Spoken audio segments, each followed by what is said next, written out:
రేపు ఒక్కొక్కడికి మామూలుగా ఉండదు. రేపు భూమి మీద యేసయ్యను తిట్టినోళ్లు, దూషించినోళ్లు, అన్యాయంగా మాట్లాడినోళ్లు, నిందా ప్రచారం చేసినోళ్లు, దుర్భాషలాడినోళ్లు ఎంతకాలం బతుకుతారండి? మహాబతికిది ఎగిరెగిరి బతికినా 70-80ఏగా.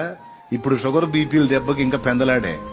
వాడు ఎన్ని తిట్టని, ఎంత మిడిసి పడని, ఎంత పచ్చిపాటు పడని, ఎంత దూషణ పొందనే పడని, వాడి పాటలన్నీ పడని, వాడి ఇష్టం వచ్చినట్టు మాట్లాడుతున్నాడు. ఒక్కొక్కడు మాట్లాడనే ఏం పర్వాలా, రేపుందిగా. ఒక్కొక్కడికి బ్యాండ్ మేళం మోగిస్తాడు గాడా. నా తోడు ప్రతి మోకాలు నా ఎదుట వంగును, ప్రతి నాలుక ప్రభువుని స్తుతించును. మొత్తం రేపు అక్కడకు రాగానే వాడు ఆటోమేటిక్ గా ఆయన చూడగానే, ఆ న్యాయపీఠం మీద ఆయన చూడగానే మోకాళ్ళు ఆటోమేటిక్ గా బెండ్ అయిపోతాయి. గడగడగడగడ ఉనిసేస్తాడు. భూమి మీద జడ్జిని చూస్తేనే పోసుకుంటారుగా నేరం చేసిన వాళ్ళు. ఇక ఆ రాజాది రాజును చూస్తే ఉంటది ఒక్కొక్కడికి. భవిష్యత్ చూడట్లా ఈ మిడిసిపడేవాళ్ళు.